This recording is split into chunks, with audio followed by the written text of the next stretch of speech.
Okay guys, तो मैं आपको न्यूटन्स का फर्स्ट लॉ बता चुका था। उसके बाद हम न्यूटन्स के फर्स्ट लॉ के एप्लीकेशन पढ़ने जा रहे हैं। ठीक है, कुछ डेली रूटीन की लाइफ में आप कई सारे एग्जांपल्स देखते हैं न्यूटन का फर्स्ट लॉ फॉलो होता है।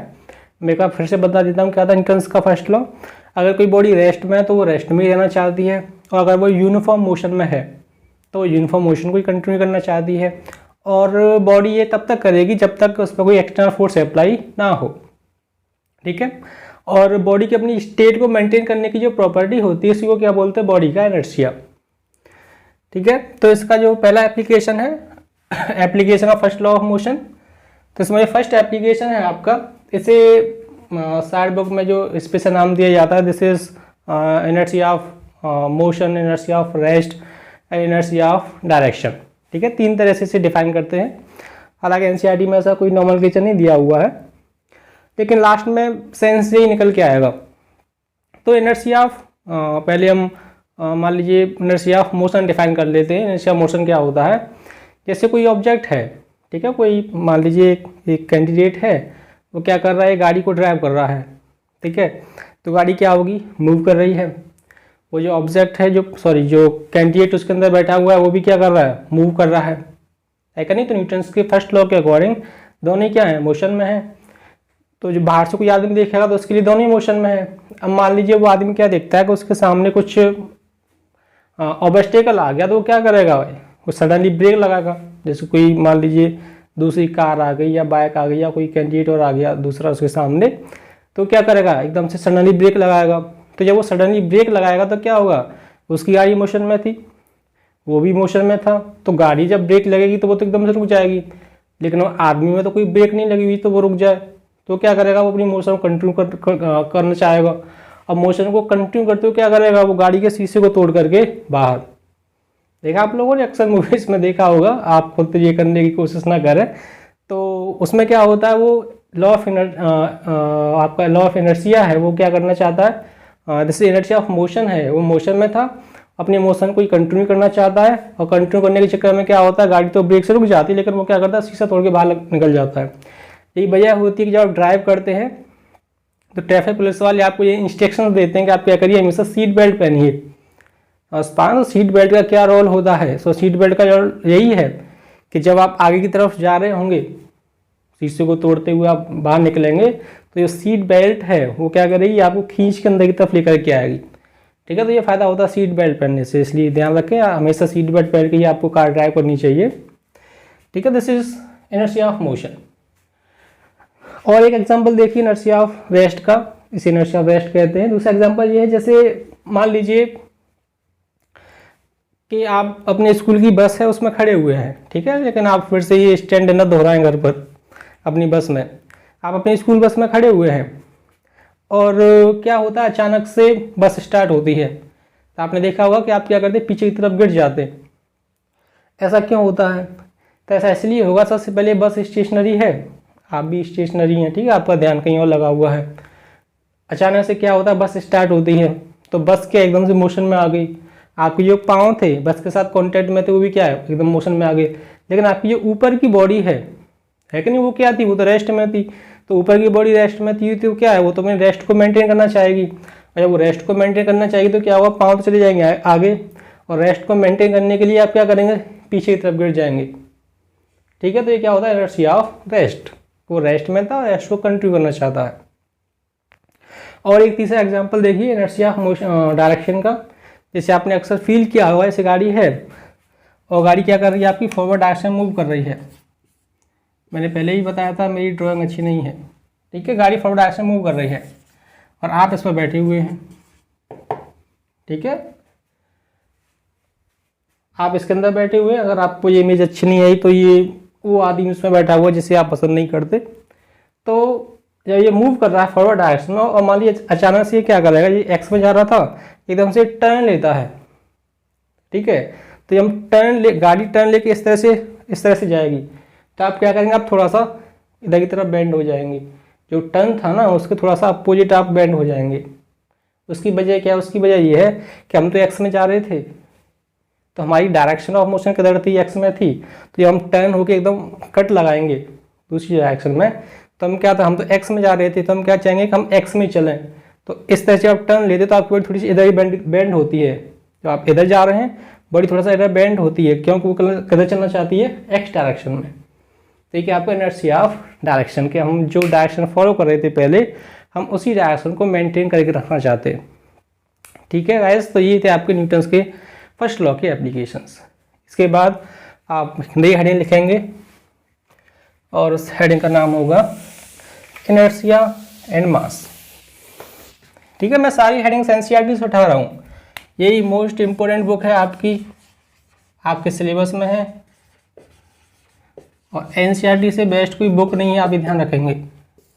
आप ना 10th की एनसीईआरटी पढ़ेंगे, वो और ज़्यादा इम्पोर्टेंट है, और ज़्यादा अच्छी, 11th की पढ़ेंगे और अच्छा इम्प्रूवमेंट है, 12th की एनसीईआरटी पढ़ेंगे तो और ज़्यादा वो आपकी अच्छी बुक है अदर बुक्स के कंपेरिजन में। ठीक है, तो एनसीईआरटी की जो बुक्स होती हैं खासकर 11th-12th लेवल पर ये अपना रोल प्ले करती हैं, एक बेस्ट वे से साइंस को एक्सप्लेन करती हैं। मैं आपको यहीं से 9th और 10th की एनसीईआरटी ही पढ़ा रहा हूँ, जिससे आपको एनसीईआरटी के साथ दिक्कत खत्म हो जाए। ठीक है, इसकी लैंग्वेज थोड़ी सी टिपिकल होती है, लेकिन अगर आपकी समझ में आ जाएगा तो फिर ये एकदम से लॉजिकल हो जाती हैं चीज़ें। नेक्स्ट आपका इनर्शिया एंड मास। तो इनर्शिया क्या होता है और इसका मास से क्या लेना देना है, ये इस हेडिंग का ऑब्जेक्टिव है। और मैं आपको ये पहले ही बता चुका था, इनर्शिया क्या होता है, किसी बॉडी की वो वर्च्यू, वो प्रॉपर्टी जिसकी वजह से अपनी स्टेट में होने वाली चेंज का क्या करे, अपोज करे, उसे क्या बोलते हैं, इनर्शिया। ठीक है, आप चाहें तो डेफिनेशन लिख सकते हैं, the property of a body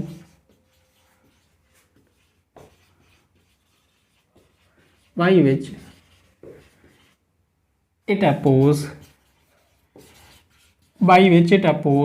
the change in its state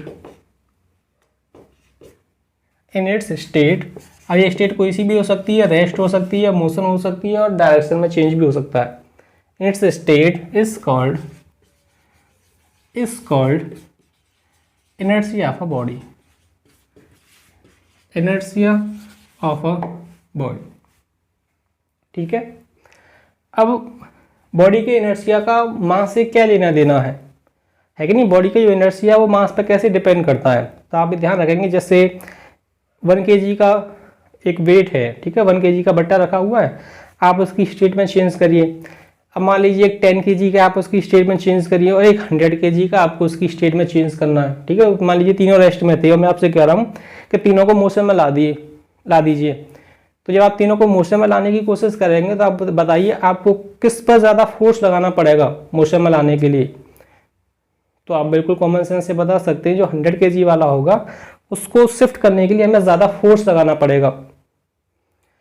इसी को इस तरह से सोचिए, जैसे मान लीजिए एक साइकिल है, वो साइकिल चल के आ रही है आपके पास, है कि नहीं, 10 मीटर पर सेकेंड से, और आपको उसको रोकना है।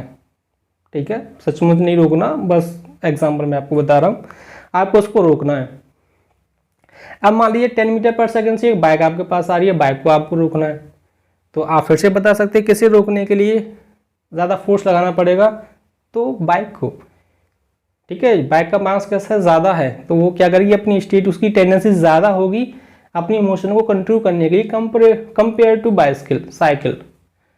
तो इसका मतलब क्या होता है, कोई जो बॉडी होती है उसकी इनर्शियल प्रॉपर्टी है, वो क्या करती है, बॉडी के मास पर डिपेंड करती है। तो किसी बॉडी का मास जितना ज़्यादा होगा उसकी इनर्शियल प्रॉपर्टी उतनी ही ज़्यादा होगी। ठीक है, तो आप इस बात को लिखेंगे, the inertial property of an object, the inertial property of an object depends upon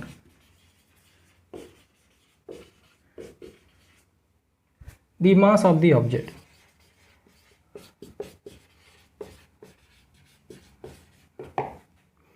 ठीक है, नीचे आप लिखेंगे, higher will be the mass of the object,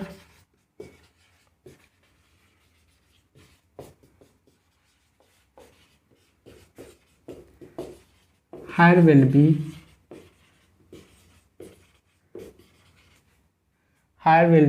the inertia of the object,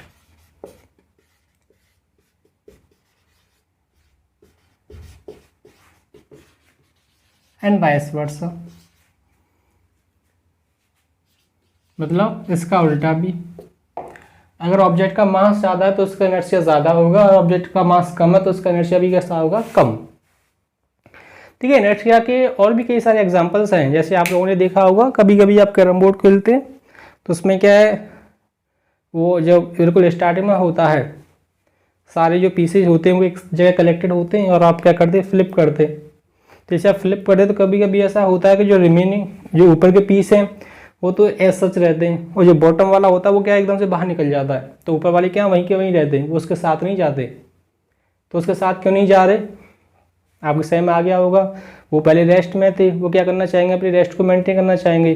जो नीचे वाले थे, वो जो नीचे वाला था उसे फोर्स मिला, मोशन हुई, मोशन को कंटिन्यू करते हुए चला गया, है कि नहीं। और एक दूसरा एग्जाम्पल समझिए, आप देखिए जैसे एक कार्डबोर्ड होता है जिसमें सिम कार्ड सेट होकर आती है प्लास्टिक का, और एक ग्लास लीजिए कांच का, और आप क्या करिए उसके ऊपर एक कॉइन रखिए, 5 रुपीज़ का कॉइन रखिए, और आप क्या करिए उस कार्ड को तेज़ी से फ्लिप करिए। तो आप उसे फ्लिप करेंगे तो क्या होगा, जो कार्ड है वो तो आगे निकल जाएगा, जो कॉइन कार्ड के ऊपर रखा था वो कार्ड के साथ न जा करके, आपसे थोड़ा परफेक्टली करें तो उसके साथ न जा करके वो सीधे ग्लास के अंदर चला जाएगा। तो इससे क्या पता चलता है आपको, तो इससे आपको ये पता चलता है कि जो इनर्शिया होता है वो जो रेस्ट की पोजीशन थी, जो उसका इनर्शियल बिहेवियर था वो उसी को मेंटेन कर रहा है। ठीक है, ऐसी वैसे वो कार्ड के साथ नहीं गया। तो ये होता है किसी ऑब्जेक्ट का इनर्शिया। अब वही क्वेश्चन का आप आंसर देंगे। जैसे मान लीजिए एक 5 kg का बट्टा है, वो अर्थ पर रखा हुआ है, और वो क्या कर रहा है, आपने उसका फोर्स लगाया, उसने अपोज किया, आप कहेंगे कि ये इसका इनर्शिया ऐसी वैसी अपोज कर रहा है। अब मान लीजिए वही 5 kg का जो बट्टा था मैंने जाके जुपिटर पर रख दिया। ठीक है, अगर हमने उसे जुपिटर पर रख दिया तो आप बताइए अब आपको क्या लगता है कि उसकी इनर्शियल प्रॉपर्टी है अपोज करने की, क्या वो अब भी पहले के बार अपोज करेगा, ज़्यादा करेगा या थोड़ा सा कम करेगा। ठीक है, कोई भी आंसर आपने सोच लिया, आप उस आंसर के लिए ईमानदार रहेंगे। तो आंसर सुनिए, तो आप ये ध्यान रखेंगे, मैंने आपसे कहा था किसी ऑब्जेक्ट का जो मास होता है ना, ये आपको मैं आगे सिखाऊंगा, mass is a universal constant. किसी ऑब्जेक्ट का जो मास होता है वो कभी चेंज नहीं होता, चाहे आप उसे जुपिटर पर रखिए, चाहे मून पर रखिए, चाहे सन पर तो रख ही नहीं सकते, कहीं भी रखिए, उसका जो मास है वो कभी चेंज नहीं हो सकता। और मैंने आपसे कहा था जो इनर्शिया होता है किस पर डिपेंड करता है, इनर्शिया मास पे डिपेंड करता है। तो अगर उसका इनर्शिया मास कभी चेंज नहीं होगा तो उसका जो इनर्शियल प्रॉपर्टी होगी वो भी कभी चेंज नहीं होगी। इसी वजह से किसी भी ऑब्जेक्ट को उसका मास आप चेंज नहीं कर रहे तो आप यूनिवर्स में कहीं भी रखिए और उसकी इनर्शियल प्रॉपर्टी कैसी रहेगी, दैट रिमेन्स सेम। ठीक है, ओके गाइस, इसके बाद हम नेक्स्ट वीडियो में कंटिन्यू करते हैं।